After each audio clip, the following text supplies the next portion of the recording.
बहुत समय पहले की बात है। किसी गांव में सत्यवान नाम का एक पेंटर रहता था। वह बहुत ईमानदार था, किंतु वह बहुत गरीब होने के कारण घर घर जाकर पेंट करने का काम किया करता था।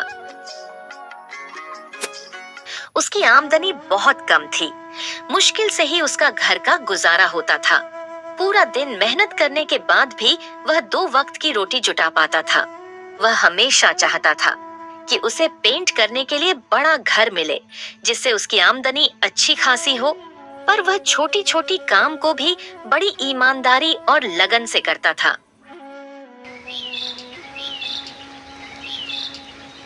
एक दिन उसे गांव के जमींदार ने बुलाया और कहा, सुनो सत्यवान, मैंने तुम्हें यहाँ बहुत जरूरी काम के लिए बुलाया है। क्या तुम वह काम करोगे? जी हुजूर, जरूर करूँगा। बताइए वह क्या काम है? मैं चाहता हूँ कि तुम मेरी नाव पेंट करो और यह काम आज ही हो जानी चाहिए। नाव को पेंट करने का काम सुनकर सत्यवान बहुत ही खुश हो जाता है। जी हुजूर, आपका नाव मैं आज ही पेंट कर दूंगा। अरे वह सब काम तो ठीक है, लेकिन तुम पहले बताओ कि नाव को पेंट करने का कितने पैसे लोगे? हुजूर, वैसे तो इस काम के 3000 रुपए लगते हैं। बाकी आपको जो अच्छा लगे वह दे देना। हाँ ठीक है, मैं तुम्हें 3000 रुपए दे दूंगा, पर काम अच्छा होना चाहिए। जी हुजूर, आप चिंता मत कीजिए, आपको काम बढ़िया ही मिलेगा। जमींदार उसे अपने नाव दिखाने के लिए नदी किनारे ले जाता है। नाव देखने के बाद सत्यवान जमींदार से थोड़ा समय मांगता है। हुजूर, मैं अपना सारा सामान लेकर आता हूँ, फिर इसको पेंट करूँगा। ठीक है सत्यवान, तुम चले जाओ और अपना पेंट करने का सामान ले आओ। और अपना रंग का सामान लेने चला जाता है। सत्यवान रंग लेकर आता है और तुरंत नाव को पेंट करने लग जाता है। जब वहां रंग रहा था, तब वह देखता है कि नाव में एक छेद है। अरे ये क्या, इस नाव में तो छेद है। अगर ये छेद को नहीं भरा तो नाव डूब जाएगी। पहले इस छेद को भर देता हूँ, फिर पेंट करूँगा। ऐसा कहकर वह नाव के छेद को भर देता है।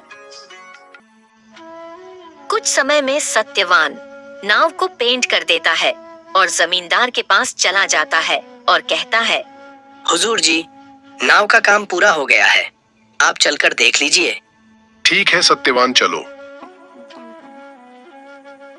फिर वे दोनों नदी के किनारे पहुंच जाते हैं। नाव को देखकर जमींदार कहता है, अरे वह सत्यवान, तुमने तो अच्छा काम किया है। तुम ऐसा करो, कल सुबह आकर तुम्हारा महान ताना ले जाना। जी ठीक है हुजूर, मैं कल पैसे के लिए आ जाऊंगा। फिर वे दोनों अपने अपने घर चले जाते हैं। अगले दिन जमींदार के परिवार वाले उसी नाव में बैठकर घूमने चले जाते हैं। शाम को जमींदार का नौकर श्यामलाल, जो कि नाव का भी देख-रेख करता था, छुट्टी से वापस आता है। जमींदार के परिवार वाले को न देखकर वह जमींदार से कहता है, सरकार, आज बच्चे नहीं दिख रहे हैं, कहाँ है वे सब? वे सब अपनी माँ के साथ नाव पर घूमने को गए हैं। जमींदार की बात सुनकर श्यामलाल चिंता में पड़ जाता है। लेकिन सरकार, उस नाव में तो छेद था। श्यामलाल की बात सुनकर जमींदार भी चिंता में पड़ जाता है। क्या उस नाव में छेद था? ओह नहीं।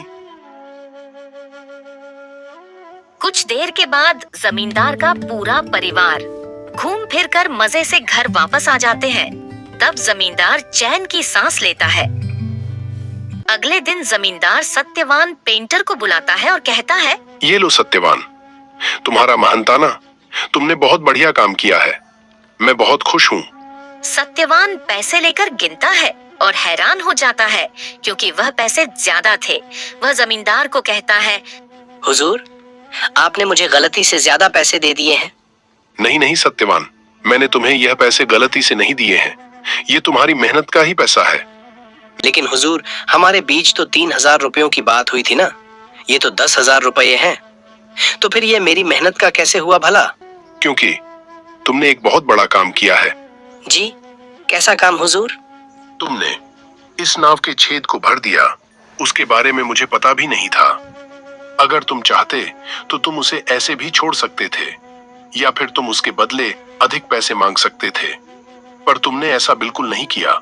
उस नाव की वजह से मेरे परिवार वाले सुरक्षित उस नाव की सवारी कर सके। अगर तुम उस छेद को न भरते तो मेरे परिवार वाले डूब सकते थे। आज तुम्हारी वजह से वे सुरक्षित हैं, इसीलिए यह पैसे तुम्हारे मेहनत और तुम्हारी ईमानदारी के हैं। पर हुजूर, इस छेद को भरने के इतने पैसे भी तो नहीं बनते हैं। बस बस सत्यवान, अब तुम कुछ मत कहो। यह पैसे तुम्हारे ही है, तुम इसे अब रख ही लो। यह पैसे तुम्हारा ईमानदारी का इनाम है। जमींदार के द्वारा दिए पैसे और उसके द्वारा उसकी तारीफ सुनकर सत्यवान को बहुत खुशी होती है। तो दोस्तों, इस कहानी से हमें क्या शिक्षा मिली कि हमें अपनी पूरी लगन और ईमानदारी से अपना काम को करना चाहिए, क्योंकि अच्छा करोगे तो उसका फल भी अच्छा ही मिलेगा। ऐसे ही मोरल कहानी देखने के लिए हमारे इस चैनल को सब्सक्राइब करें।